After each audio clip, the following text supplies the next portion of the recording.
ओम शांति। ओम शांति बाबा।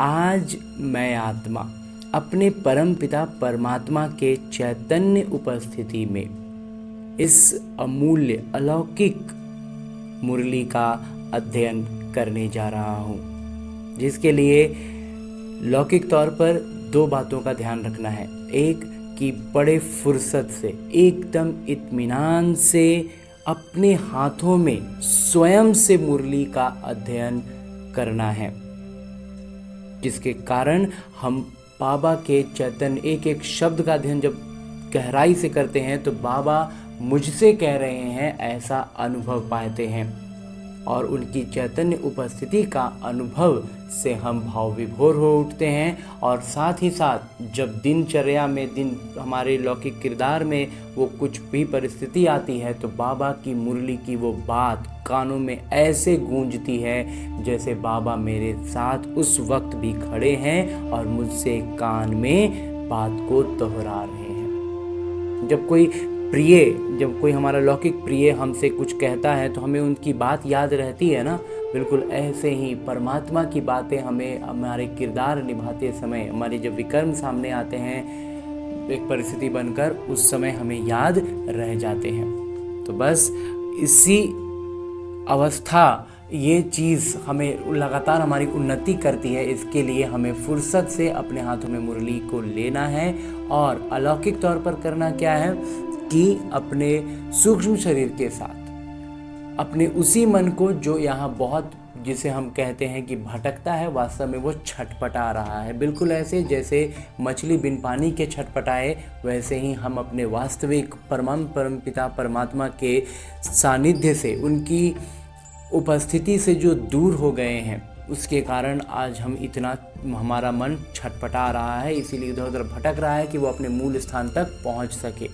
तो बस उसे अभी फ़िलहाल सूक्ष्म शरीर को, अपने उसी मन को लेकर के पहुंच जाते हैं मधुबन की धरा पर, और उसमें भी खास तौर पर पांडव भवन के उन चार धामों में हम अपने दिल की बात कहने के लिए बाबा की कुटिया में जा सकते हैं। बाबा से लाड प्यार पाने के लिए बाबा के कमरे में जाकर बिना कुछ कहे, बिना कुछ सुने, बस सिर्फ बाबा और मैं, बाबा मुझसे प्यार कर रहे हैं, मैं बाबा के गोद में अपना सर रखे हुए हूँ और बाबा मुझसे दुलार रहे हैं, मेरे सर पर हाथ फिरा रहे हैं, ये अनुभव पा सकते हैं। और जब खुशियों का समय कुछ अनुभव प्राप्त करें, कुछ अलौकिक सफलता प्राप्त करें, तो बाबा के संग झूले में बैठकर झूला झूल सकते हैं। और जब हम में बिंदु रूप में स्थित होने की अभ्यास करनी हो तो पहुंच जाएं बाबा के उस शांति स्तंभ के पास, जहाँ बाबा अव्यक्त स्मृति के लिए उस स्तंभ है, वो स्थान है। तो वहाँ सूक्ष्म शरीर के साथ पहुँच जाना है। अभी फ़िलहाल हम चलते हैं हिस्ट्री हॉल में, जहाँ साकार तन का आधार लेते हुए मेरे बाबा ने ये मुरली चलाई थी।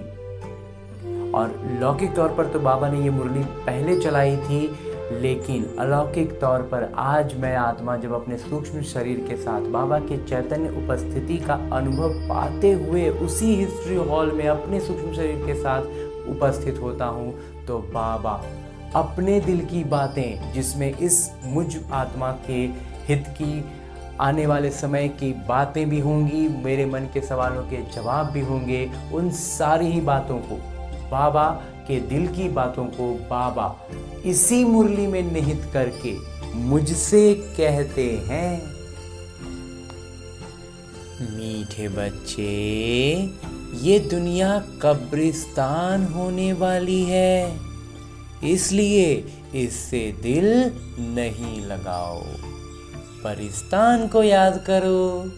बाबा कहते हैं ये दुनिया में अब एकदम भी जुड़ाव मत रखो, जरा सा भी, क्योंकि अब ये सब कुछ खत्म होने ही वाला है। तो अब यहाँ से जुड़ने से हमारा इफेक्ट, माने हम यहाँ फंस जाएंगे, इसलिए हमें अब बुद्धि योग यहाँ से बिल्कुल नहीं लगाना है। बाबा कहते हैं बुद्धि लगानी ही है, चलानी ही है तो पाकिस्तान को याद करो ना, वहाँ के बारे में सोचो, वहाँ के बारे में, वहाँ पहुँच रहे हैं हम, ऐसा है वैसा है, सब पाकिस्तान के बारे में, स्वर्ग के बारे में। अब इस दुनिया से कोई सरोकार नहीं, बस एकदम अंतिम स्टेशन जैसे होता है ना, ट्रेन पर चलते हैं ना तो प्लेटफॉर्म से पहले एक कैबिन होता है, वहाँ से झंडा वंडा दिखाया जाता है, हरा झंडा हरा लाल झंडा, तो वहाँ से उनको हम भी दरवाजे से बाहर झाँके ना तो हमें दिखने लगेगा प्लेटफॉर्म।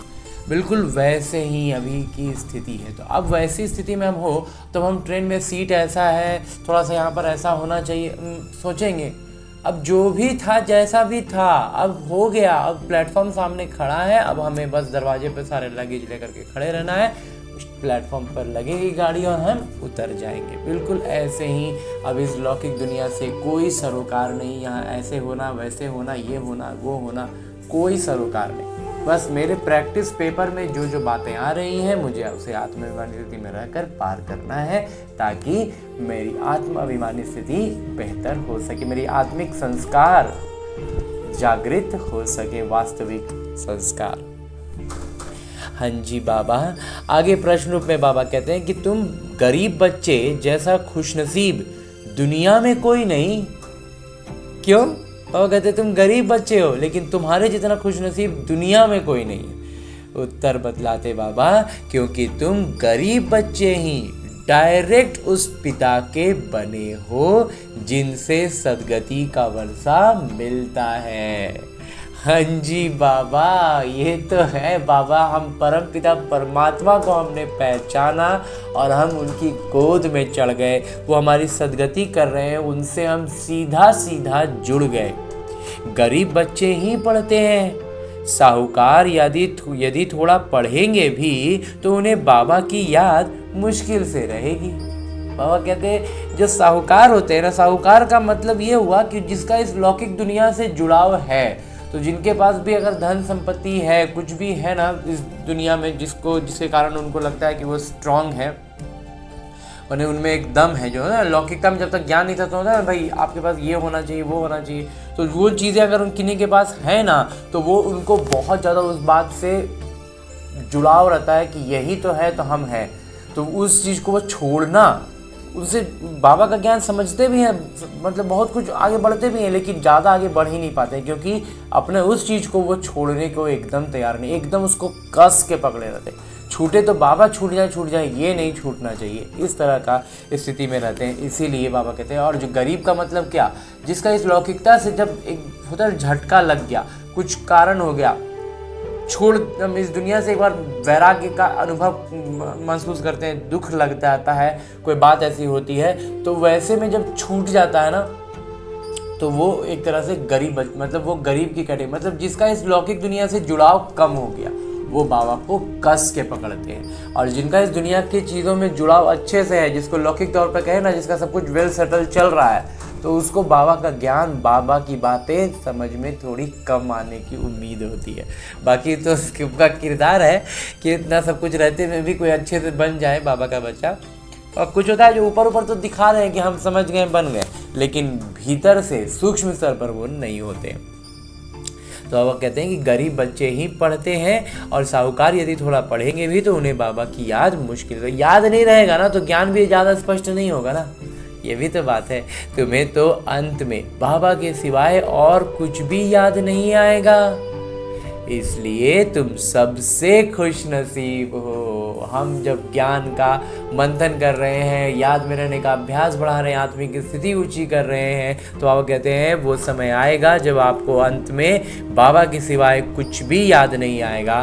तो हम सबसे ज़्यादा खुश नसीब हुए ना, अभी बाबा के सबसे ज़्यादा करीब हो गए और फिर इसका प्रारब्ध के रूप में स्वर्ग में भी ऊंची बादशाही मिल गई, तो सबसे ज़्यादा खुश नसीब हो गए ना। और वो मिले इसी के लिए अभी हम वर्तमान समय में अगर देखें ना तो हम गरीब हैं, क्योंकि अगर हम अभी गरीब, अभी जो अमीर हैं वो रावण की मत पर ही है, जो बहुत ज़्यादा अमीर है, क्योंकि वो रावण की मतलब एक तरह से कहें तो मुरीद है, रावण का अनुयायी है। तो रावण का अनुयायी है तो वो रावण के हिसाब से चल रहा है, तो उसको रावण की दुनिया में बादशाही मिल रही है। भले वो दुख सुख नहीं रहेगा, लेकिन अमीर हम दूर से तो अमीरी देखते हैं, लेकिन जो हम क्या हैं, अभी हम गुप्त हैं। गरीब अभी होने का अर्थ है अभी हम गुप्त हैं। ऐसा नहीं कि बाबा हमें किसी भी चीज़ का कष्ट होने देते हैं, ऐसा है ना? बिल्कुल कोई चीज़ का कष्ट बाबा होने नहीं देते। और लेकिन लौकिक दुनिया के हिसाब से हम गरीब की श्रेणी में, कैटेगरी में होते हैं, एकदम साधारण होते हैं, क्योंकि गुप्त रहना है ना। हाँ जी बाबा, गीत है दिल का सहारा टूट न जाए। ओम शांति। बच्चों प्रति बाबा समझा रहे हैं और बच्चे समझ रहे हैं कि बरोबर ये जमाना अब कब्रिस्तान बनने वाला है। पहले ये जमाना परिस्तान था, अब पुराना हो गया है, इसलिए इनको कब्रिस्तान कहते हैं। पुराना हो गया है, पूरा सब कुछ खत्म होने वाला है, सबको कब्र दाखिल होना है। पुरानी चीज़ कब्र दाखिल होती है, अर्थात मिट्टी में मिल जाती है। ये भी सिर्फ तुम बच्चे ही जानते हो, दुनिया नहीं जानती। ये चक्र भी जो है ना, ये भी सब थोड़ी समझता है। कुछ विलायत वालों को मालूम होता है कि कब्र दाखिल होने का समय दिखता है। कुछ है एस्ट्रोलॉजर्स और कुछ साइंटिस्ट, सब अपने अपने हिसाब से आंकड़े लगा रहे हैं। तुम बच्चे भी जानते हो कि परिस्तान स्थापन करने वाले हमारे पिता फिर से आए हुए हैं। बच्चे ये भी समझते हैं अगर इस कब्रिस्तान से दिल लगाई तो घाटा पड़ जाएगा। अब अगर हम यहाँ से फंसे ना तो फिर हम ही टना जाएंगे, हम ही खिंचा जाएंगे। इसलिए अब हमें कोई भी डोर, कोई भी धागा यहाँ से जोड़कर नहीं रखना। अभी तुम बेहद के पिता से बेहद सुख का वर्षा ले रहे हो, सो भी कल पहले मुआफिक। हाँ जी बाबा, ये तुम बच्चों की बुद्धि में हर कदम रहना चाहिए, तो यही मन मना भव है। बाबा कहते हैं कि हमने हर कल बाबा से ये वर्षा लिया है, हम अभी फिर ले रहे हैं। ये बात हमारी बुद्धि में हर कदम, एकदम हर क्षण हमारी बुद्धि में चलता रहे। बाबा कहते हैं यही तो हुआ ना मन मना भाव। कल भी तो बाबा ने इसको स्पष्ट किया था ना कि बाबा की कर्तव्य, बाबा का महिमा, बाबा का प्यार, बाबा की गुणवत्ताएं, उनकी बारे में अगर हमारा चिंतन चल रहा है, मंथन चल रहा है, तो मतलब हम बाबा की याद में हैं। बाबा की याद में रहने से ही परिस्तानी बनेंगे। भारत परिस्तान था और खंड परिस्तान नहीं बनते हैं। वह कहते हैं भारत परिस्तान था, बाकी खंड में तो मतलब बहुत से खंड तो पानी के नीचे होंगे, और अगर कुछ होंगे भी तो वह कुछ होगा नहीं, वो परिस्तान नहीं बनने वाला, भारत ही परिस्तान बनेगा। ये है माया रावण का पंप। अभी जो हम बाकी दुनिया में देख रहे हैं ना, बहुत ज़्यादा जिसको डेवलप का में टैग लगा के हमें दिखाया जाता है, बाबा कहते हैं वो सब क्या है, रावण का छलावा। उसमें हम उलझ जाते हैं। अब नहीं उलझते बाबा, पहले वो थोड़ा उलझते थे। ये थोड़ा समय चलने वाला है। बाबा कहते हैं अब थोड़ा ही समय चलने वाला है। ये है झूठा शो, झूठी माया, झूठी काया है ना। ये पिछाड़ी का भबका है। बाबा कहते हैं ये अंत है ना, तो इसका भी एकदम पूरा पराकाष्ठा है, और क्या कहें।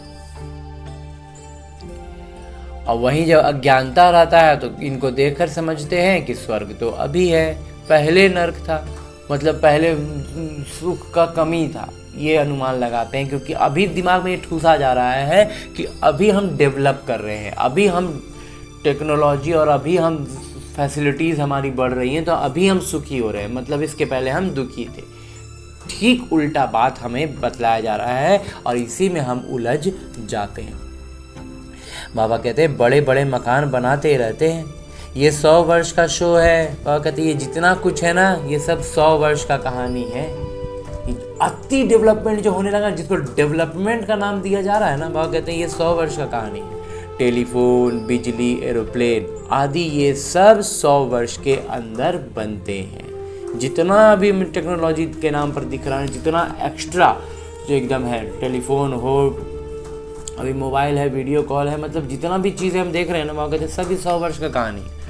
कितना शो है, कितना अंतिम में कितना पराकाष्ठा पर आ रहा है। इसलिए समझते हैं कि स्वर्ग तो अभी है, तो वो भी एकदम अपना फुल पोटेंशियल दिखा रहा है ना, इसीलिए हम लोग को भी भ्रम हो जा रहा है ना कि अभी स्वर्ग है। दिल्ली पुरानी क्या थी, अभी नई दिल्ली कैसे अच्छी बनी है, नाम ही रखा है न्यू दिल्ली। और कहते हैं पुराना दिल्ली का कैसा एकदम एकदम था कांय कचर, एकदम न्यू दिल्ली कितना एकदम डेवलप करके एकदम हर तरह से बेहतरीन बनाया है। बापूजी चाहते थे नई दुनिया राम राज्य हो, परिस्तान हो। ये तो टेम्पररी पॉम्प है। बाबा कहते हैं अभी जो नया दिल्ली बना है ये सब क्या है, ये सब तो अस्थाई है ना, ये सब का कोई मतलब नहीं है, छलावा ही है ये भी। कितने बड़े बड़े मकान, फवारे, फाउंटेन आदि बनाते हैं, इनको आर्टिफिशियल स्वर्ग कहा जाता है। और कहते हैं ये क्या है, आर्टिफिशियल है, नकली है। जैसे मिमिक्री आर्टिस्ट कोई करे तो उसकी मिमिक्री कितनी भी हो, लेकिन जो ओरिजिनल आएगा तो वो ओरिजिनल होता है ना। फिर भी ये तो बहुत छोटा का अंतर हुआ, और भी बहुत सारी चीज़ों में होता है। मॉडल, कोई मकान ही बनते, बहुत बड़े अपार्टमेंट्स बनते, उसका एक मॉडल बनाया जाता है, तो वो कैसा छोटा होता है, हर चीज़ उसका अलग ही होता है। बाबा कहते हैं ये नकली है अल्पकाल के लिए। तुम जानते हो इनका नाम कोई स्वर्ग नहीं है। अभी यहाँ पर कोई कुछ भी कर ले, ये स्वर्ग नहीं है, इनका नाम नर्क है। नर्क का भी एक शो है, ये है अल्पकाल का शो। ये अभी गया की गया। वह कहते हैं ये अल्पकाल का शो है जो अब एकदम बस अब खत्म हुआ ही हुआ है, एकदम हो ही गया समझो। अब बाबा बच्चों को कहते हैं एक तो शांति धाम को याद करो। सब मनुष्य मात्र शांति को ढूंढते रहते हैं, कहाँ से शांति मिलेगी, खोज रहे हैं शांति शांति। अब ये सवाल तो सारी दुनिया का है कि दुनिया में शांति कैसे हो। मनुष्यों को ये पता ही नहीं कि हम सब वास्तव में शांति धाम के रहने वाले। वास्तव में आत्मा तो सब शांति धाम के रहने वाली है ना, इसीलिए सब ढूंढ रही है। कहीं ना कहीं उनको कमी महसूस होती है। चाहे वो एक जन्म वाली भी आत्मा होगी ना, तो भी वो रहती तो शांति धाम में, तो वो तो सबसे ज़्यादा शांति धाम में रह लिया। तो इसीलिए शांति ढूंढ रहे हैं। इसीलिए इस ब्रह्मा कुमार को ऐसा लगता है ना कि जैसे बिन पानी के मछली कैसे छटपटाती है, वैसे ही हम छटपटा रहे हैं। हम उसी शांति को ढूंढ रहे हैं और वो मिल नहीं रही है। तो एकदम हर एक आत्मा, और जो खास करके अज्ञानी आत्मा है, वो बिल्कुल उसी वही हो रहा है। और हम जो बाबा के बच्चे बन गए, उनको क्या हो गया, बाबा ने एक तरह से नहर कहें या छोटी सी होती है ना, एकदम पतली सी, जिसमें बस मछली अपने पानी भर उसको मिल जाए, उसके भर पानी मिल जाए, उस राह की तरह, उस नदी की तरह हमें बाबा ने ज्ञान धारा दे दिया, जिसमें हम अब डुबकी लगा लेते हैं तो हम काफ़ी शांति का अनुभव करते हैं। जैसे मछली कहते हैं एक बार थोड़ा सा भी पानी मिल जाए तो एक बार वो सांस ले ले, बिल्कुल वही हम अनुभव कर रहे हैं ना। इस ज्ञान में, शांति में हम अनुभव पाते हैं, उसमें डुबकी लगाते हैं और अब पहुंच रहे हैं बाबा के पास, परम धाम, शांति धाम। तो बाबा कहते हैं हम आत्माएं शांति धाम में शांत रहती हैं, फिर यहाँ आती हैं किरदार निभाने। तो क्या होता है, जैसे आदमी भी अभी कुछ जो थोड़े प्रैक्टिस कर लें तो मिनट 2 मिनट के लिए 3 मिनट के लिए तक पानी के अंदर सांस रोक के जा सकते हैं। तो क्या जो जिनको 2 मिनट जैसे आदत हो गया, वो 1 मिनट तक तो एकदम सहज रह लेंगे। अगला 1 मिनट में उनको थोड़ा थोड़ा होने लगेगा कि हमको ऊपर आना है। बिल्कुल वैसे ही है। तो हम आत्माएं यहाँ किरदार निभाने आते हैं तो शुरू में तो हम आराम से रहते हैं, लेकिन जैसे समय देर होने लगता है, हमारी छटपटाहट बढ़ने लगती है। बाबा कहते हैं अभी तुम पुरुषार्थ कर रहे हो, सो भी तुम बच्चों को मालूम है। ये बात भी अब किनको मालूम है, हम बच्चों को ही मालूम है ना। और कहते हैं अभी तुम पुरुषार्थ कर रहे हो सुखधाम जाने का वाया शांति धाम। अब हम तैयारी कर रहे हैं सुख धाम में जाने का, लेकिन शांति धाम होते हुए पहले शांति धाम पहुंचना है ना। तो हर एक की बुद्धि में है कि हम आत्माएं अभी जाएंगी अपने घर शांति धाम। यहाँ तो शांति की बात हो नहीं सकती। बाबा कहते हैं अभी तो यहाँ शांति हो ही नहीं सकता ना। ये है ही दुख धाम, सतयुग पावन दुनिया, कलयुग है पतित दुनिया। इन बातों की समझ अभी तुम बच्चों को आई है। दुनिया वाले तो कुछ भी नहीं जानते, तुम्हारी बुद्धि में आया है। बेहद के पिता हमको सृष्टि चक्र के आदि मध्य अंत का राज समझाते हैं। ये बात अभी हम समझ पाए ना, फिर कैसे धर्म स्थापक आकर धर्म स्थापन करते हैं। अब सृष्टि में कितने अथाह मनुष्य हैं, भारत में भी बहुत हैं। भारत जब स्वर्ग था तब बहुत साहूकार थे और कोई धर्म नहीं था। तुम बच्चों को रोज रिफ्रेश किया जाता है। बाबा कहते हैं हम बच्चों को बाबा रोज ज्ञान मुरली से रोज संवारते हैं, रोज हमारा श्रृंगार करते हैं। हमारी आत्मा में जो विकार होते हैं वो हटते हैं, थोड़ा थोड़ा कुछ कुछ होते हैं ना जो महीन सर पे जैसे छेनी हथौड़ी चलाते चलो चलाते कभी कभी बड़े मतलब गोटा निकल जाता है। कोई पर होता है दीवार तोड़नी है या कुछ करना होता है तो वहाँ छेनी हथौड़ी मारते एक बार बड़ा सा निकलेगा, फिर छोटा थोड़ा महीन सा निकलता रहेगा, लेकिन लगातार छेनी हथौड़ी चलनी चाहिए। यानी लगातार मुरली का ज्ञान हमारे भीतर जाते रहना चाहिए। तो बड़े मोटी विकारों की बातें, बहुत बड़े भ्रम हमारे एकदम से ख़त्म हो जाते हैं और फिर छोटे निकलते रहते हैं। तो इसलिए बाबा कहते हैं कि बाबा जो हमें रोज़ रिफ़्रेश करते हैं, रोज़ ज्ञान सुनाते हैं, उससे हमारा थोड़ा विकार निकलता रहता है और मंथन करते करते बड़े भ्रम भी दूर होते हैं। बाबा कहते हैं और उसके लिए हमें क्या करना है, बाबा और वर्षे को याद करना है। भक्ति मार्ग में भी ये चला आता है, हमेशा उंगली दिखाते हैं कि परमात्मा को याद करो। बाबा कहते हैं भक्ति में भी ऐसा था ना, ऊपर इशारा करते थे परमात्मा को याद करो। परमात्मा अथवा अल्लाह वही है, परमात्मा कहें अल्लाह कहें वही है ना। परंतु सिर्फ ऐसे ही याद करने से कुछ होता थोड़ी ही है। उनको ये भी पता नहीं है कि याद से क्या फ़ायदा होगा। अगर ऐसे ही खाली बोलते याद करो, उस कैसे याद करो और याद करने से फ़ायदा क्या होगा जानते ही नहीं है, यथार्थ परिचय ही नहीं है ना। उनके साथ हमारा क्या संबंध है जानते ही नहीं। दुख के समय पुकारते हैं, बस दुख होता है तो पुकारते हैं। आत्मा में वो कशक रहती है कि भगवान ही हमारी मदद कर सकते हैं, भगवान हमें इस दुख से निकाल सकते हैं, तो उनको याद करने लगते हैं। हे राम, आत्मा याद करती है, तो ये जो पुकारते हैं हे राम, बाबा कहते हैं ये भी तो आत्मा ही याद करती है ना। परंतु उनको ये पता नहीं है कि सुख शांति किसको कहा जाता है।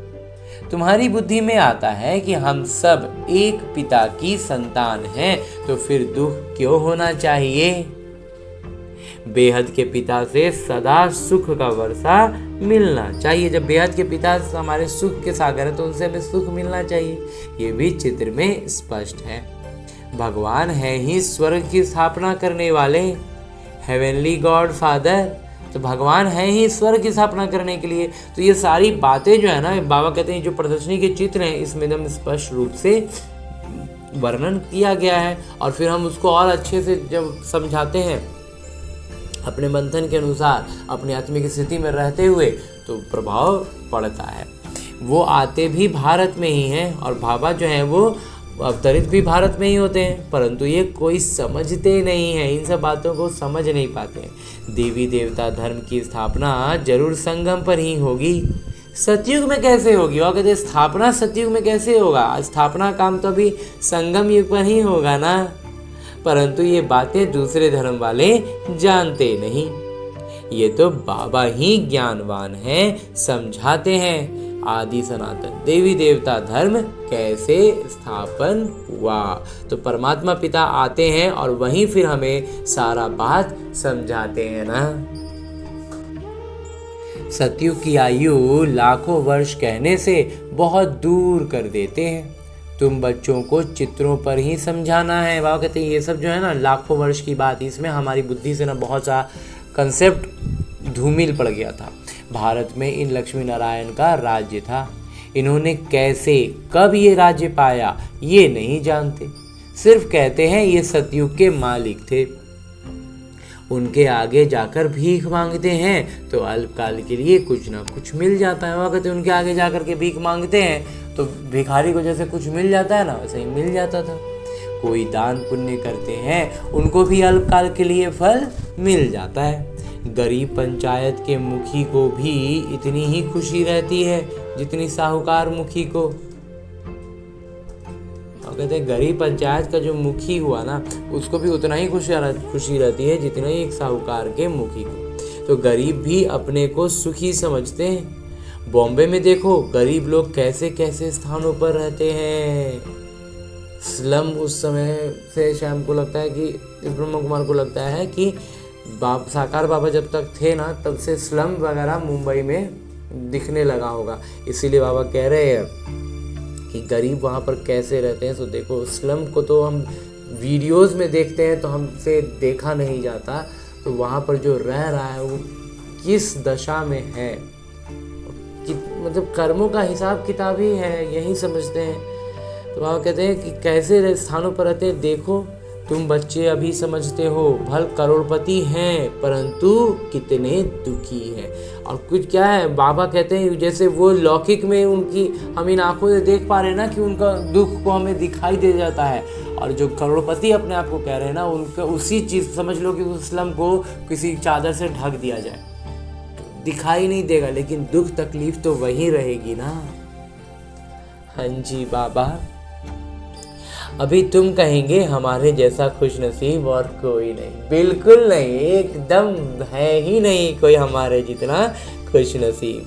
हम डायरेक्ट बाबा के बने हैं जिनसे सदगति का वर्षा मिलता है। बड़े बड़े आदमी कभी भी ऊंच पद पा ना सकें। बाबा कहते हैं जो यहाँ पर अभी जो बहुत ज़्यादा ऊंचा पद पर है ना, चाहे साहूकारी में चाहे और भी किसी भी तरह से, जो बहुत ज़्यादा दुनियादारी में घुसा हुआ है ना, वो ऊंच पद वहाँ वो वहाँ पहुँचेगा ही नहीं। जो गरीब हैं वो साहूकार बन जाते हैं।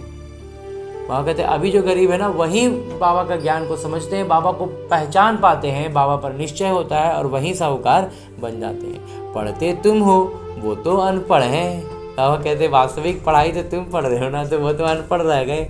करके थोड़ा पढ़ेंगे भी तो बाबा की याद में रह नहीं सकते। अगर थोड़ा बहुत पढ़ भी लिए तो वही साक्षर वाली बात, हिसाब किताब पढ़ा मैंने होता है ना, पढ़ा लिखा आदमी हर कुछ कर लेता है, तो वो चीज़ वो नहीं कर सकते है ना, ज्ञान का उतना नहीं, साक्षर खली हो जाएंगे। अंत में तुमको सिवाय बाबा के और कुछ भी याद नहीं रहना है। तो ये हमारा उद्देश्य भी है ना, जानते हो ये सब कब्रिस्तान होना है। अब हमें तो पूरा कंसेप्ट क्लियर है कि सब कुछ कब्रिस्तान होना है, बुद्धि में रहना चाहिए। ये जो हम धंधा आदि करते हैं थोड़े समय के लिए है, हम जो भी बिजनेस काम जो भी हमारा चल रहा है ना, बस अब थोड़ा समय के लिए है। धनवान लोग धर्मशालाएं आदि बनाते हैं, वो कोई धंधे के लिए नहीं बनाते हैं, वो धर्म के नाम पर ही बना रहे हैं, पुण्य के नाम पर ही कर रहे हैं, लेकिन इनडायरेक्ट ही है ना। जब डायरेक्ट भगवान आ गए तो फिर पुण्य का काम में इनडायरेक्ट वे में क्यों जाना। जहाँ तीर्थ वहाँ धर्मशालाएं नहीं हो तो कहाँ रहें। इसलिए साहूकार लोग धर्मशालाएं बनाते हैं। ऐसे नहीं कि व्यापारी लोग आकर व्यापार करें, नहीं, धर्मशाला वगैरह तो धर्म के काम के लिए ही बनाया था कि भाई कोई तीर्थ यात्रा पे जा रहे हैं तो ठहरने के लिए भाई रुक रुक के पहले चलना होता था, या जहाँ पर है वहाँ पर भी ठहरने के लिए तो कुछ होना चाहिए, तो उसके लिए धर्मशालाएं वहाँ के साहूकार लोग बनाते थे। तो कहते हैं धर्मशाला तीर्थ स्थानों पर बनाई जाती है, तो वो धर्म के उद्देश्य से ही बनाया जाता था, वहाँ व्यापार के लिए तो नहीं बनाते थे। अब तुम्हारा सेंटर बड़े से बड़ा तीर्थ है, और कहते हैं अब हमारा जो सेंटर है ना, जहाँ मुरली चलती है, क्लासेस होते हैं, बाबा कहते हैं वो सबसे बड़ा तीर्थ हो गया। तुम्हारे सेंटर्स जहाँ जहाँ हैं वे बड़े से बड़े तीर्थ हैं, जहाँ से मनुष्य को सुख शांति मिलती है। तो ये ऐसा तीर्थ है जहाँ से हर मनुष्य को सुख और शांति मिलती है। तुम्हारी ये गीता पाठशाला बड़ी है, तो वो तीर्थों से हमारी गीता पाठशाला बड़ी है। ये सोर्स ऑफ इनकम है, इससे तुम्हारी बहुत आमदनी होती है। तुम बच्चों के लिए ये भी धर्मशाला है। बिल्कुल बाबा, बड़े से बड़ा तीर्थ है। तुम बेहद के पिता से बेहद का वर्षा लेते हो। इस जैसा बड़े से बड़ा तीर्थ कोई होता नहीं। उन तीर्थों पर जाने से तुमको कुछ भी मिलता नहीं। बाबा कहते हैं उन तीर्थों पर जाने से कुछ मिलना थोड़ी है, लेकिन अज्ञानता में भक्ति भावना श्रद्धा से जा रहे थे, अब जाने का कोई अर्थ ही नहीं है। जब भगवान सामने आ गए तो उनकी पीछे मतलब वही जो इस ब्रह्म कुमार का मंथन रहा है ना, कि व्यक्ति सामने खड़ा हो तो हम बोलेंगे नहीं, हमको तो फ़ोन कॉल पर ही बात होता है तो हम फ़ोन कॉल पर बात करेंगे। हम चिट्ठी लिखते हैं तो हमको चिट्ठी में जवाब आता है तो हम चिट्ठी ही लिखेंगे। ये सब मतलब बेवकूफ़ी ही हो गई ना। जब बाबा सम्मुख आ गए तो फिर इन सब भक्ति मार्ग की किसी भी बात का कोई अर्थ नहीं है। और ऐसा नहीं कि उसको गलत की नज़र से, बस वहीं जो इस ब्रह्म कुमार ने कहा अब अर्थ नहीं, क्योंकि वो सम्मुख आ गए। ये भी तुम समझते हो। तो ये बातें अभी हम ब्रह्मा कुमार कुमारियाँ बाबा के बच्चे ही समझते हैं ना। भक्त लोग बड़े प्रेम से मंदिर आदि में चरणामृत लेते हैं, समझते हैं उनसे हमारा हृदय पवित्र हो जाएगा। परंतु वो तो पानी है। यहाँ तो बाबा कहते हैं मुझे याद करो तो वर्षा मिलेगा। तो वास्तव में क्या है, वो लौकिक जल नहीं लेना है, ज्ञान जल, ज्ञान अमृत हमें लेना है। जो जैसा इस ब्रह्मा कुमार ने कहा ना, हम जो छटपटा रहे हैं उस वास्तविक सुख शांति के लिए, तो वो इस मुरली में, इस बाबा के सानिध्य में हमें मिलता है और हम सुकून पाते हैं। अभी बेहद के पिता से तुमको अविनाशी ज्ञान रत्नों का खजाना मिलता है। अक्सर करके शंकर के पास जाते हैं, समझते हैं अमरनाथ में पार्वती को कथा सुनाई, तब कहते हैं भर दे झोली। इसीलिए सोचते हैं कि हमें भी बाबा हमारी भी झोली भर दे। तुम अविनाशी ज्ञान रत्नों से झोली भरते हो, लेकिन हम अब बच्चे, बाबा के बच्चे क्या कर रहे हैं, अविनाशी ज्ञान रत्नों से अपनी झोली भर रहे हैं। बाकी अमरनाथ कोई एक को थोड़े ही बैठकर कथा सुनाएंगे। बाबा कहते हैं कि अमरनाथ जो मेरे बाबा हैं वो किसी एक को बैठकर कथा थोड़ी सुनाएंगे, जरूर बहुत होंगे, और वो भी मृत्यु लोक में ही होंगे। तभी तो उन्हें अमर कथा सुनाकर अमर बनाएंगे ना। सूक्ष्मतन में तो कथा सुनाने की दरकार ही नहीं। अनेक तीर्थ बनाए हैं, साधु संत महात्मा आदि ढेर जाते हैं। अमरनाथ पर लाखों आदमी जाते हैं, बड़ा बड़ा ये सब में कितना लोग जाते हैं सब तीर्थों पर। कुंभ के मेले पर गंगा स्नान करने सबसे ज़्यादा जाते हैं। अभी पिछले ही साल हमने देखा ना, कितना ज़्यादा, मतलब जिसको देखो वहीं परेशान है, हमको कुंभ जाना है। क्या है, क्यों है, कुछ नहीं, बस भीड़ है। जिसको कहावतें में हम सुनते थे ना, कौवा कान लेके उड़ गया, कौवा के पीछे दौड़ो, तो बस सचमुच में वो चीज़ होती हुई दिखाई देती। समझते हैं हम पावन बनेंगे, वास्तव में कुंभ का मेला ये है। हम आत्मा परमात्मा का मिलन हो रहा है, बाबा आए हुए हैं, तो हम अब बाबा का ज्ञान लेकर के पावन बन रहे हैं। तो मेला ये हुआ ना, वो मेले तो जन्म जन्मांतर करते आए, परंतु बाबा कहते हैं इससे वापस अपने घर कोई भी जा नहीं सकते। बाबा कहते हैं ये सब करने से कोई अपना घर वापस थोड़ी जा सकता है, क्योंकि जब आत्मा पवित्र बने तब जा सके। जब तक आत्मा पवित्र नहीं बनेगी तब तक नहीं जा सकते। परंतु अपवित्र होने के कारण सबके पंख टूटे हुए हैं। तो वास्तविकता क्या है, सबका पंख टूट गया है अपवित्रता के कारण।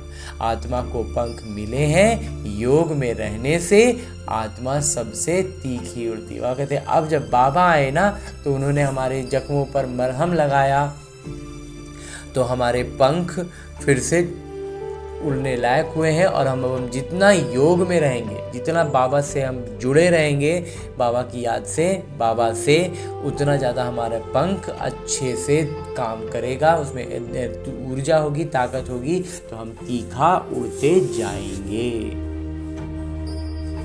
कोई का हिसाब किताब लंदन में, अमेरिका में होगा तो झट उड़ेंगे। और कहते हैं किसी का काम कारोबार इस तरह का होता है ना, वहाँ पर कुछ काम है, फ्राक से एकदम फ्लाइट पकड़े पहुँच गए, वहाँ सेकंड में पहुँच जाते हैं, एकदम तुरंत, एकदम मतलब जल्द से जल्द। लेकिन मुक्ति धाम में तो जब कर्मातीत हो तब जा सकें। बाबा कहते हैं लेकिन मुक्ति धाम नहीं कोई जा सकता है, एक जड़ से उड़े और पहुँच गए। तब तक यहाँ ही जन्म मरण में आते हैं। तो जब तक बाबा ने आकर के ले जाएंगे ना, तब तक क्या होगा, यहीं पर जन्म मरण में चलते रहेंगे। शरीर छूटेगा, नया शरीर में फिर आ जाएंगे। जैसे ड्रामा टिक टिक हो चलता है, आत्मा भी ऐसे है, टिक हुई और ये गई। आत्मा का भी वही हिसाब है ना, एकदम समय हुआ और एकदम से निकल गई। इन जैसी तीखी और कोई चीज होती नहीं। ढेर की ढेर सब आत्माएं मूल वतन में जाने वाली हैं। आत्मा को कहाँ पहुंचने में देरी नहीं लगती। वहाँ कहते हैं आत्मा को ना, जैसे हम लाइट का स्पीड जानते हैं तो उससे भी कहीं जाता है, मतलब इसी एक क्षण में यहाँ भी है और उसी क्षण में वो जहाँ पहुँचना है वहाँ पहुँच भी गई। मनुष्य ये बातें समझते नहीं। तुम बच्चों की बुद्धि में आता है कि नई दुनिया में जरूर थोड़ी ही आत्माएं होंगी, थोड़ी सी ही आत्माएं होंगी और वहाँ बहुत सुखी होंगी। इतना सब हमें समझ में आ जाता है ना। वही आत्माएं अब 84 जन्म भोग बहुत दुखी हुई हैं। तुमको सारे चक्र का मालूम पड़ा है। तुम्हारी बुद्धि चलती है और कोई मनुष्य मात्र की बुद्धि नहीं चलती। वह कहते हैं तुम्हारी ही बुद्धि चलती है और किसी का बुद्धि चलेगा भी नहीं ना। चलने के लिए भी तो जो ज्ञान चाहिए वो भी तो नहीं है ना। प्रजापिता ब्रह्मा भी गाए हुए हैं। कल्प पहले भी तुम ऐसे ही ब्रह्मा कुमार कुमारी बने थे। तुम जानते हो कि हम प्रजापिता ब्रह्मा के बच्चे हैं। हमारे द्वारा बाबा स्वर्ग की स्थापना करा रहे हैं।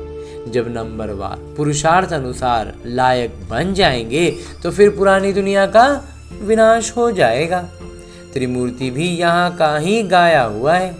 त्रिमूर्ति का चित्र भी रखते हैं, उसमें शिव को दिखाते नहीं। वहाँ कहते त्रिमूर्ति का चित्र रखते हैं लेकिन उसमें शिव को नहीं दिखाते। कहीं भी जाते हैं ब्रह्मा द्वारा स्थापना कौन कराते हैं? वहाँ कहते हैं जो ब्रह्मा द्वारा स्थापना की बात है ये कराते कौन है? शिव बाबा।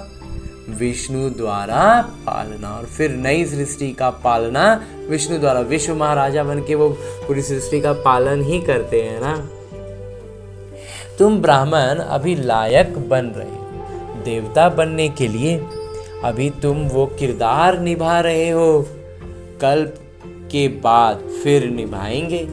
तुम पवित्र बनते हो। कहते हो बाबा का फरमान है काम रूपी शत्रु को जीतो, मामेकम याद करो। बाबा का फरमान है कि इस काम रूपी शत्रु को जीत पानी है और मामेकम याद करना है, बाबा की याद में रहना है।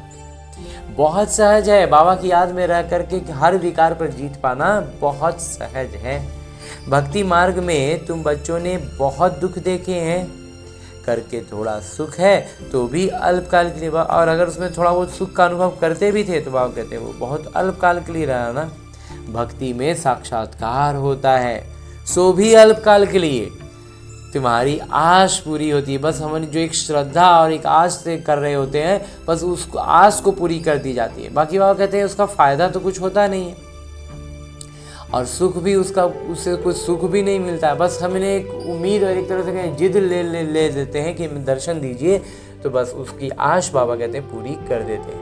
ये साक्षात्कार होता है वो भी मैं कराता हूँ, और वो भी जो साक्षात्कार वगैरह होता है वो भी तो बाबा ही कराते हैं ना, क्योंकि बाबा ने कहा है कि साक्षात्कार की चाबी मैं अपने पास रखता हूँ। तो ड्रामा में नूंद है, जो पास्ट हुआ सेकंड दर सेकंड ड्रामा शूट किया हुआ है। और कहते हैं हर एक क्षण जो बीत रहा है ना, और कहते हैं हर वो क्षण शूट किया हुआ है और ड्रामा बना हुआ है, वो इसी अनुसार हो रहा है। ऐसे नहीं कहते हैं अब शूट हुआ, वह कहते हैं ऐसा नहीं कि अब जो हम किए वहीं शूट हुआ, नहीं, ये तो अनादि बना बनाया ड्रामा है। वह कहते हैं वास्तव में ड्रामा पूरा बना बनाया है। जितने भी एक्टर्स हैं, कलाकार हैं, सबका किरदार अविनाशी है। मोक्ष को कोई नहीं पाते हैं। भाव कहते हैं ये जो किरदार में आते हैं आत्माएं ना, वो सब अविनाशी हैं, कोई भी मोक्ष को नहीं पाते हैं। अभी जब बाबा ले जाएंगे ना, तो जो कम जन्म वाले हैं वो भले वहाँ शांति धाम में रहेंगे तो उनको मोक्ष का नाम दे दें, लेकिन वास्तविक अर्थों में जो मोक्ष समझते थे वो मोक्ष अभी किसी को मिलता नहीं है, कोई नहीं पाते। सन्यासी लोग कहते हैं हम लीन हो जाते हैं। बाबा समझाते हैं तुम अविनाशी आत्मा हो, आत्मा बिंदी है। इतनी छोटी सी बिंदी में 84 जन्मों का किरदार नूंधा हुआ है। ये चक्र चलता ही रहता है। जो पहले किरदार निभाते हैं, जो पहले किरदार निभाते हैं वही 84 जन्म लेते हैं। सब तो ले ना सके, वहाँ कहते सब तो 84 जन्म नहीं लेगा ना। तुम्हारे सिवाय और कोई की बुद्धि में ये ज्ञान नहीं है।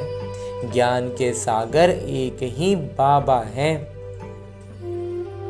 तुम जानते हो हम बाबा से वर्षा ले रहे हैं। बाबा हमको पतित से पावन बनाते हैं। बाबा कहते हैं हम अपने बाप पिता से वर्षा ले रहे हैं और बाकी बाबा हमें पतित से पावन बना रहे हैं। तो वही करने के लिए बाबा कहते हैं कि मैं आया हूँ, सुख और शांति का वर्षा देते हैं। सतयुग में दुख का नाम निशान नहीं होता। बाबा कहते हैं आयुष्मान भव, धनवान भव। निवृत्ति मार्ग वाले ऐसे आशीर्वाद दे न सके। तुम बच्चों को बाबा से वर्षा मिल रहा है। बाबा कहते हैं ये निवृत्ति मार्ग वाले हैं ना, ये इस तरह का आशीर्वाद नहीं दे सकते हैं। हम बच्चों ने ही बाबा से वर्षा पा रहे हैं। सतयुग त्रेता है सुखधाम। तो अब बाबा बताते हैं कि जो सतयुग और त्रेता है ये आता है सुखधाम की कैटेगरी में। फिर दुख कैसे होता है? बाबा कहते हैं जब सुखधाम है, सब कुछ है, तो फिर दुख आया कैसे, ये भी कोई नहीं जानते। देवताएं वाम मार्ग में कैसे जाते हैं, वो निशानियां हैं। जगन्नाथपुरी में देवताओं के चित्र ताज आदि पहने हुए दिखाते हैं। और कहते देवताएं जो वाम मार्ग में गए ना, उसका भी निशानी है। वहीं जो जगन्नाथ मंदिर, खास करके जो कोणार्क मंदिर है, उस समय क्या है, मतलब मंदिर भी कहने नहीं अच्छा लगता है, तो वहाँ कहते कोणार्क वगैरह में पूरा दिखाते हैं, वहीं सब चीज़ दिखाते हैं कि कैसे वाम मार्ग वाली चीज़ें। तो बाबा कहते हैं जगन्नाथपुरी में देवताओं के चित्र हैं, ताज आदि पहने हुए दिखाते हैं, फिर गंदे चित्र भी बनाए हैं, इसलिए उनकी मूर्ति भी काली रखी है, जिससे सिद्ध होता है कि देवताएं वाम मार्ग में जाते हैं तो अंत में बिल्कुल काले बन पड़ते हैं। और कहते हैं इसका भी अर्थ हमें समझना है कि जो एक तो पहले मूर्ति काला बनाते हैं तो वो पतित हुए थे, और वो जो बुरे बुरे तो बहुत विकारी चित्र बनाते हैं, छोटे छोटे मूर्तियां बना कर रखी हुई हैं, और कहते हैं वो सब क्या है, दिखलाते हैं कि वाम मार्ग में गए तो काले बन पड़ते हैं। अभी तुम जानते हो भारत कितना सुंदर था, फिर सतो प्रधान बनना ही है, फिर तमो प्रधान बनना ही है। तब सतो प्रधान था, फिर तमो प्रधान बनना ही है, और अब फिर तमो प्रधान से सतो प्रधान बनना ही है। अभी संगम पर तुमको ये ज्ञान है। बाबा है ज्ञानवान, तो वास्तव में बाबा ज्ञानवान है, जिन्होंने हमें अपना सारा ज्ञान दे दिया। तुम्हारा एक ही पिता, शिक्षक, गुरु तीनों है, ये सदैव बुद्धि में रहे। शिव बाबा हमको पढ़ाते हैं। बाबा कहते बुद्धि में ये बात रहनी चाहिए कि हमको शिव बाबा पढ़ाते हैं। ये बेहद की पढ़ाई है जिससे तुम ज्ञानवान बन गए हो, तुम सब कुछ जानते हो। वो कहते हैं सर्वव्यापी है, तुम कहते हो पतित पावन है। कितना रात दिन का फर्क है। अभी तुम ज्ञानवान बने हो, नंबरवार। और कहते हैं ज्ञानवान तो बने हो लेकिन नंबरवार। जो बाबा के पास है वो तुमको सिखाते हैं। बाबा का जो ज्ञान है वो सारा हमें दे रहे हैं ना, तुम भी सबको ये बताते हो। बाबा को याद करो तो 21 जन्मों के लिए वर्षा मिलेगा। हाँ जी बाबा। अच्छा, मीठे मीठे सिकिलते बच्चों प्रति माता पिता बाबा का याद, प्यार और आशीर्वाद। रूहानी बाबा की रूहानी बच्चों को नमस्ते। हम रूहानी बच्चों की ओर से रूहानी माता पिता को याद, प्यार और प्रणाम। धन्यवाद बाबा, धन्यवाद। मुरली के लिए भी धन्यवाद, और इस अनूठे अलौकिक ब्राह्मण जीवन के लिए भी बहुत बहुत बहुत धन्यवाद बाबा, बहुत धन्यवाद। आगे आज की मुरली से लिए गए वो प्रमुख बिंदु हैं जिन्हें हमें अपने ब्राह्मण जीवन में धारण करना है। और ब्राह्मण सो फरिश्ता, फरिश्ता सो देवता बनना है। उसके लिए जो सबसे पहली बिंदु है वो है स्वयं रिफ्रेश रहकर औरों को रिफ्रेश करने के लिए बाबा और वर्षे की याद में रहना है और सबको याद दिलाना है। हाँ जी बाबा। कहते खुद रिफ्रेश रहना है और दूसरों को रिफ्रेश करना है। उसके लिए खुद भी बाबा की याद में रहना है और दूसरों को भी याद दिलाना है। दूसरा है इस पुरानी दुनिया से, इस कब्रिस्तान से दिल नहीं लगानी है। शांति धाम, सुख धाम को याद करना है। स्वयं को देवता बनने के लायक बनाना है। हाँ जी बाबा। और आगे मेरे बाबा वरदान दे रहे हैं। वरदान देते हुए मेरे बाबा कहते हैं, ईश्वरीय अथॉरिटी द्वारा संकल्प व बुद्धि को आदेश प्रमाण चलाने वाले सर्वशक्तिमान भव। बाबा कहते हैं ईश्वरीय अथॉरिटी से हम अपने संकल्प और बुद्धि को अपने आदेश अनुसार चलाएं तो हम सर्वशक्तिवान हो गए ना। विस्तार से बाबा कहते हैं, जैसे स्थूल हाथ पांव को बिल्कुल सहज रीति जहाँ चाहे वहाँ चलाते हो व कर्म में लगाते हो, वैसे संकल्प व बुद्धि को जहाँ लगाना चाहो वहाँ लगा सको। इसे ही कहते हैं ईश्वरीय अथॉरिटी। वह कहते हैं जितना आसानी से हाथ पैर हिलाते हो, काम में लगाते हो, उतना ही आसानी से मन बुद्धि भी काम करे, वहाँ जहाँ लगाए वहीं रहे। अगर ऐसा है तो बाबा कहते हैं हम इसी को कहते हैं ईश्वरीय अथॉरिटी। जैसे वाणी में आना सहज है, वैसे वाणी से परे जाना भी इतना ही सहज हो। इसी अभ्यास से साक्षात्कार मूर्त बनेंगे। समझ गए बाबा? बाबा कहते जैसे वाणी में आना सहज है, वैसे ही वाणी से परे जाना भी सहज हो। इसी अभ्यास से हम क्या हो जाएंगे? साक्षात्कार मूर्त बनेंगे। हम निमित्त बनेंगे साक्षात्कार कराने के। तो अब इस अभ्यास को सहज और निरंतर बनाओ, तब कहेंगे सर्वशक्तिवान। वह कहते हैं अब इस अभ्यास को ना सहज भी करो, निरंतर भी करो, तभी तो सर्वशक्तिवान बनेंगे ना। हाँ जी बाबा। और आगे स्लोगन है, मुरली का उपदेश है, स्वस्थिति शक्तिशाली हो तो परिस्थिति उसके आगे कुछ भी नहीं है। हाँ जी बाबा। कल भी बाबा का स्लोगन बिल्कुल एकदम सेम था कि स्वस्थिति से परिस्थिति का प्रभाव ना पड़े। आज भी बाबा कहते हैं स्वस्थिति शक्तिशाली होगी तो परिस्थिति का उसके आगे कोई भी प्रभाव नहीं पड़ेगा।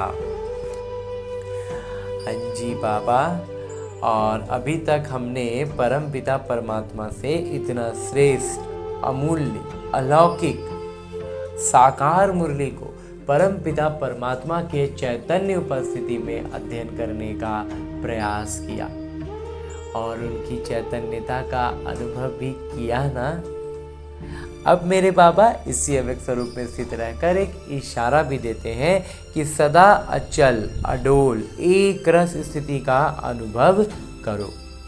और ऐसा करें, ये अनुभव हम पाएं, इसके लिए हर दिन अलग अलग आयामों से अलग अलग इशारे देते हुए आज जो इशारा मेरे बाबा देते हैं वो है आपके एक रस अचल स्थिति का ही ये अचल घर यादगार है। वो कहते हैं हमारी इस अचल एक रस स्थिति का ही यादगार ये अचल घर है। जैसे माता पिता एक रस रहते हैं, वैसे बच्चों को भी एक रस रहना है। जब एक के ही रस में रहेंगे तो एक रस अवस्था में रहेंगे। और कहते हैं जब एक के ही रस में रहेंगे तो एक रस अवस्था ही रहेगी ना। बिल्कुल जैसे मछली वाला उदाहरण भी हम देख रहे हैं, वो छटपटा रही है, उसको अगर थोड़ा सा भी पानी उसके लायक मिल गया है, उसको सांस लेने भर, उसको बस डूबने भर, जो नहर एकदम पतला सा एकदम बना हो जिसमें वो आसानी से डूब जाए, तो उसमें क्या होगा, वो बहुत उसके बाद उसका जो मोशन होगा ना वो इतना एकदम सुरमई मोशन में चलेगा। बिल्कुल वही चीज़ हमारा है। बाबा कहते हैं हम उस बाबा के उसी ज्ञान रस में जब हम गोते लगाने लगेंगे ना, तो जो हम छटपटा रहे थे, जो हम बेचैन हो रहे थे, मन भटक रहा था, वो सब कुछ एकदम लयबद्ध हो जाएगा। बाबा के ज्ञान में एकदम हम आगे उठने लगेंगे। तो इसे बाबा कहते हैं एक की रस में रहना ही एक रस रहना है। तो जब एक के ही रस में रहेंगे तो एक रस अवस्थाओं में रहेंगे। क्यों शब्द की निशानी क्वेश्चन मार्क सभी से टेढ़ा होता है। वो कहते हैं सबसे ज़्यादा टेढ़ा क्या होता है? प्रश्न चिन्ह। तो जब क्यों और क्या शब्द निकल जाएगा तब ड्रामा की भावी पर एक रस स्थैर्यम रह सकेंगे। बस बाबा कहते हैं जब हमारी बुद्धि से ना ये टेढ़ा वाला जो है ना प्रश्न ये हट जाएगा ना, क्यों क्या, बाबा कहते हैं तभी हम ड्रामा के इस भावी को, ड्रामा के इस सीन को अच्छे से समझ सकेंगे और उसमें स्थिर रह सकेंगे। ज्ञान की स्पष्टता होगी और बाबा की चैतन्य उपस्थिति का साथ होगा, तो फिर हम स्थिर ही रहेंगे ना। हाँ जी बाबा। अच्छा, ओम शांति।